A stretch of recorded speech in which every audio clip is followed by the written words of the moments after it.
যার দুঃখ বেশি তার প্রতি আল্লাহ রহমতও বেশি। সহিহ বুখারী 5645।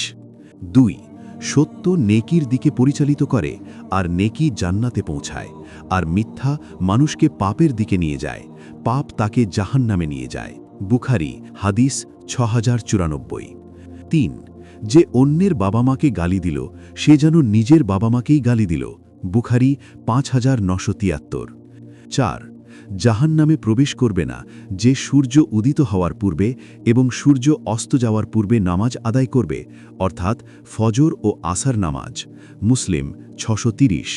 5 যে ব্যক্তি ফজরের নামাজ আদায় করল সে আল্লাহর হিফাজতে চলে গেল। সহিহ মুসলিম 657। 6 যখন মুসলমান সালাত আরম্ভ করে তার গুনাহ তার মাথার উপর থাকে, যতবার সে সিজদা করে ততবার গুনাহ ঝরে পড়ে, অতঃপর যখন সে সালাত শেষ করে তখন তার সব গুনাহ ঝরে যায়। সিলসিলা সহিহা 579। 7 যে বিশ্বাস করে তোমার কাছে আমানত রেখেছে তুমি তার আমানত ফিরিয়ে দাও, আর যে তোমার খিয়ানত করেছে তুমি তার খিয়ানত করো না। আবু দাউদ হাদিস 3535। 8 যে ব্যক্তি কোনো ওয়ারিশকে তার ওয়ারিশি অধিকার থেকে বঞ্চিত করে, কিয়ামতের দিন আল্লাহ তাআলা তাকে বেহেশতের ওয়ারিশি অধিকার থেকে বঞ্চিত করবেন। ইবনু মাজা হাদিস 2703। 9 যার বুকে কোরআনের কোনো অংশ নেই সে যেন ধ্বংসপ্রাপ্ত ঘরের মতো। তিরমিজি হাদিস 2913। 10 যার আমল তাকে পিছিয়ে দেয় তার বংশ তাকে এগিয়ে দিতে পারে না। মিশকাত 194। 11 যে ব্যক্তির চরিত্রে কৃপণতা, ভীরুতা ও হীন মানসিকতা রয়েছে সে খুবই নিকৃষ্ট। আবু দাউদ হাদিস 2511। 12 যখন তোমার সৎ কাজ তোমাকে আনন্দ দিবে এবং অসৎ কাজ তোমাকে পীড়া দিবে তখনই তুমি প্রকৃত মোমেন। আহমদ 21662। 13 যে ব্যক্তি কোনো মুমিনের দুনিয়ার বিপদসমূহের কোনো একটি বিপদ দূর করে দিবে, আল্লাহ তাআলা তার আখিরাতের বিপদসমূহের মধ্য হতে একটি কঠিন বিপদ দূর করবেন। যে ব্যক্তি অভাবগ্রস্ত লোকের অভাব সাহায্যের মাধ্যমে সহজ করে দিবে, আল্লাহ তাআলা কিয়ামতের দিনে তাকে সুখ স্বাচ্ছন্দ্য প্রদান করবেন। যে ব্যক্তি কোনো মুমিনের দোষ ত্রুটি গোপন করবে, প্রকাশ করবে না, আল্লাহ তাআলা দুনিয়া ও আখিরাতে তার দোষ ত্রুটি গোপন রাখবেন। সহিহ মুসলিম 2699। 14 শুধু 2 ধরনের ব্যক্তির প্রতি হিংসা করা ঠিক আছে, তারা হলেন যাকে আল্লাহ সম্পদ দিয়েছেন এবং সে তা সৎ কাজে ব্যয় করছে, যাকে আল্লাহ জ্ঞান ও প্রজ্ঞা দিয়েছেন এবং সে তা অন্যদের শেখাচ্ছে। 15 কিয়ামতের দিন আল্লাহর নিকট ওই ব্যক্তি সবচেয়ে নিকৃষ্ট যার অশালীন কথার ভয়ে দুনিয়ায় মানুষ তাকে এড়িয়ে চলে। বুখারী হাদিস 6054। 16 কিয়ামতের দিন আল্লাহর নিকট সবচেয়ে নিকৃষ্ট মানুষ সেই ব্যক্তি হবে যে স্ত্রীর সঙ্গে মিলন করে অতঃপর সে তার স্ত্রীর গোপন কথা প্রকাশ করে দেয়। মুসলিম 1437। 17 যে ব্যক্তি নামাজের কথা ভুলে যায় সে তা পড়বে যখনই স্মরণ হবে, এতে সে নামাজ কাজা করার গুনাহ থেকে মুক্তি পাবে। 18 প্রতিদিন আল্লাহর কাছে উপকারী জ্ঞান, কবুল হওয়ার মতো আমল এবং হালাল রিজিক কামনা করবে। ইবনে মাজা 925।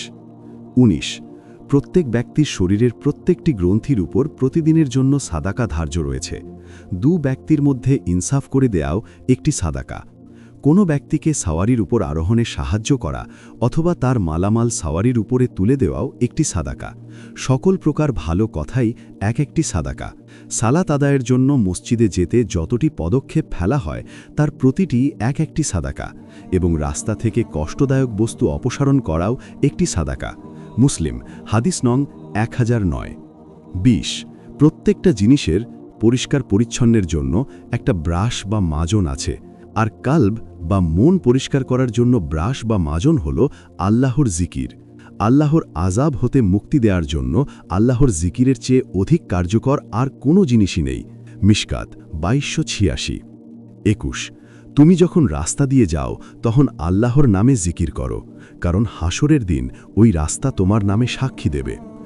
22 দীর্ঘদিন অনুপস্থিতির পর তোমাদের কেউ যেন রাতের অন্ধকারে স্বীয় পরিবার পরিজনদের কাছেও হাজির না হয়। মুসলিম হাদিস নং 715।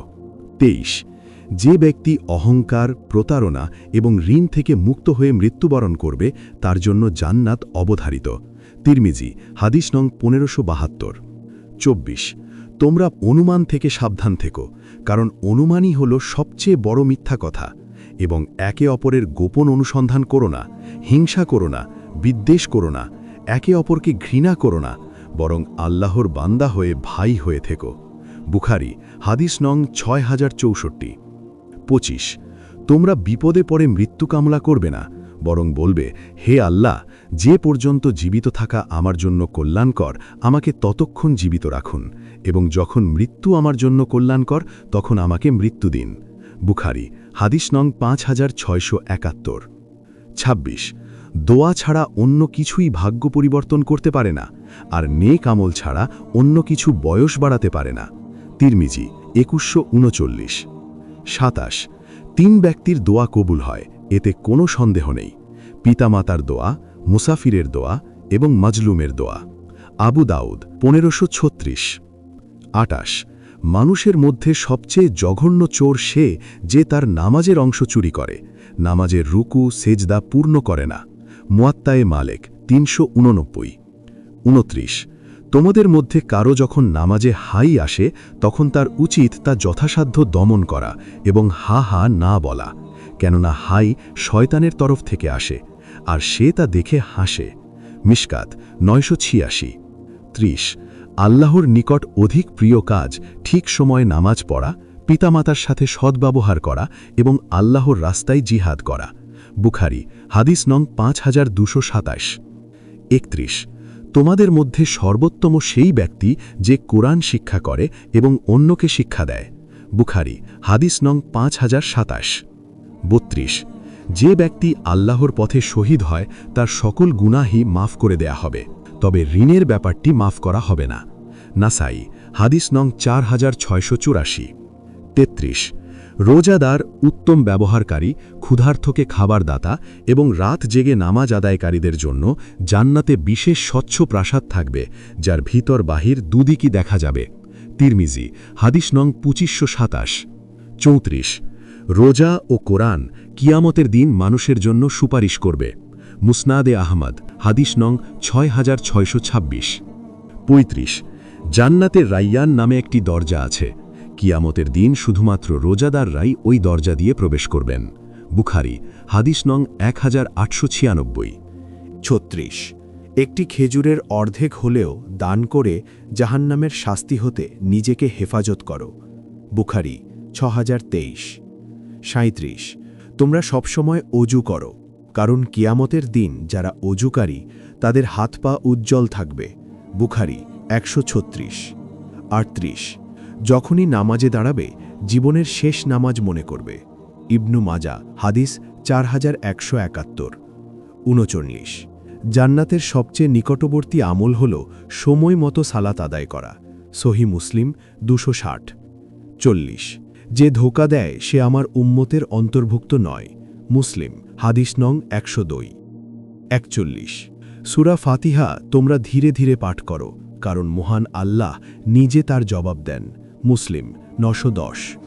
42 কেয়ামতের দিন যে জিনিসটি মুমিনদের পাল্লায় ভারী হবে সেটি হচ্ছে সুন্দর চরিত্র। আবু দাউদ, 4101। 43 যে ব্যক্তির অন্তরে সরিষা দানা পরিমাণ অহংকার থাকবে সে জান্নাতে প্রবেশ করতে পারবে না। মুসলিম, হাদিস 168। 44 যে লোক মানুষের প্রতি দয়া অনুগ্রহ বোধ করে না তার প্রতি আল্লাহ পাকও দয়া অনুগ্রহ করেন না। বুখারী, হাদিস নং 6013।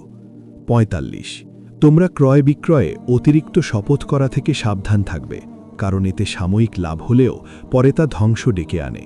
মুসলিম, হাদিস নং 1607।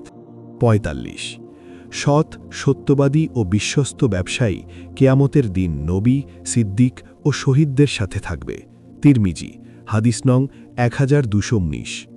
47 পুরুষ যারা নারীর পোশাক পরিচ্ছদ, বেশভূষা ধারণ করে এবং নারী যারা পুরুষের পোশাক পরিচ্ছদ ধারণ করে তারা অভিশপ্ত। বুখারী, হাদিস নং 5885। 48 তোমাদের কেউ যেন আল্লাহর প্রতি সুধারণা পোষণ ব্যতীত মৃত্যুবরণ না করে। মুসলিম, হাদিস নং 6965। 49। তোমরা কবরসমূহের জিয়ারত করবে, কেননা তা মৃত্যুকে স্মরণ করিয়ে দেয়। মুসলিম, হাদিস নং 976। 50। দানশীল ব্যক্তি আল্লাহতালার নিকটবর্তী, জান্নাতের নিকটবর্তী, মানুষের নিকটবর্তী এবং জাহান্নাম হতে দূরবর্তী। কিন্তু কৃপণ ব্যক্তি আল্লাহতালা হতে দূরবর্তী, জান্নাত হতে দূরবর্তী, মানুষের নিকট হতেও দূরবর্তী, কিন্তু জাহান্নামের নিকটবর্তী। তিরমিজি 1961। 51। আজান এবং একামতের মাঝখানে দুয়া ফেরত দেওয়া হয় না। তিরমিজি, হাদিস 212। 52। যে ব্যক্তি তার আমলনামায় অধিক পরিমাণ ইস্তেগফার যোগ করতে পেরেছে তার জন্য সুসংবাদ, আনন্দ। ইবনে মাজা 3838। 53। ধোঁকাবাজ, কৃপণ এবং দান করে খোটা দানকারী জান্নাতে প্রবেশ করতে পারবে না। তিরমিজি 1963। 54। ধনী ব্যক্তির জন্য এবং শক্তিশালী সক্ষম ব্যক্তির জন্য জাকাত হালাল নয়। আবু দাউদ, হাদিস নং 1633। 55। আল্লাহর নিকট দুনিয়ার স্থানগুলির মধ্যে সবচেয়ে প্রিয় হল মসজিদসমূহ এবং সবচেয়ে অপছন্দনীয় স্থান হল বাজারসমূহ। মুসলিম 671। 56। রসুলুল্লাহ সাল্লাল্লাহু আলাইহি ওয়াসাল্লাম নিষেধ করেছেন কবরে চুন বা সাদা রং দিয়ে রং করতে, কবরের উপর ঘর তুলতে এবং তার উপর বসতে। মুসলিম, হাদিস নং 970। 57। মজলুমের বদদোয়া থেকে বেঁচে থাকো, কেননা মজলুমের বদদোয়া ও আল্লাহর মাঝে কোনো আড়াল নেই। বুখারী, হাদিস নং 4248। 58। প্রত্যেক আদম সন্তানই অপরাধী, আর তন্মধ্যে উত্তম তারাই যারা তওবা করে। তিরমিজি 2499। 59। সংরক্ষিত উত্তম সম্পদ হল নেককার স্ত্রী। ইবনে মাজা, হাদিস 1857। 60। যে ব্যক্তি আল্লাহর পথে ব্যয় করে আল্লাহ তা গ্রহণ করবেন এবং 7 গুণ বৃদ্ধি করবেন। সহিহ বুখারী, হাদিস নং 1437। আমরা যে হাদিসগুলো শুনলাম সেগুলো শুধু জ্ঞান নয়, এগুলো আমাদের জীবনকে আল্লাহর দিকে ফেরানোর পথ। প্রত্যেকটি হাদিস আমাদের ঈমানকে শক্তিশালী করে, চরিত্রকে সুন্দর করে এবং আখিরাতের সফলতার দরজা খুলে দেয়। যদি আমরা অন্তরে নিয়ত করি যে আজ থেকেই এসব শিক্ষাকে জীবনে বাস্তবায়ন করব, আল্লাহ নিশ্চয়ই আমাদের অবস্থার পরিবর্তন করে দেবেন। আসুন হাদিস শুনে ভুলে না গিয়ে হাদিস অনুযায়ী জীবন গড়ার চেষ্টা করি। আল্লাহ আমাদের সবাইকে আমল করার তৌফিক দান করুন। আমিন।